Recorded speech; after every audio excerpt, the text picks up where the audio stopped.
he was an older guy and he was in a lot of pain and he was very sick, but just didn't know what was wrong with him.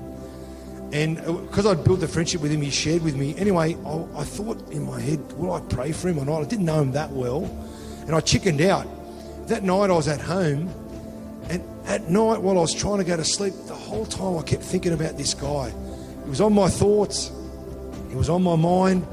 I kept seeing myself praying for him, and it was like God had such great compassion on this guy that it was like he was hounding me to go and pray for him. And the next morning I woke up, I just knew I had to go.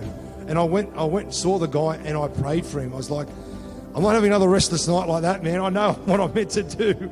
And I prayed for the guy and God instantly healed him.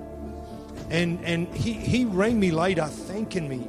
And he was kind of like a person who was coming into faith, and he knew it was God. And I just loved it because it just was a wonderful example of the compassion of the shepherd. Seeing someone who was cast down, who'd been sick, and doctors didn't know what was wrong, specialist after specialist, and yet this guy was a businessman, he was wealthy, and yet he was so sick and didn't know what to do, but God just knew his name.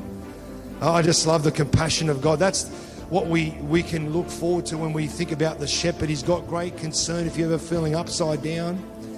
He has great compassion of you when you're in need, when you're sick, when you're feeling isolated, when you're separated.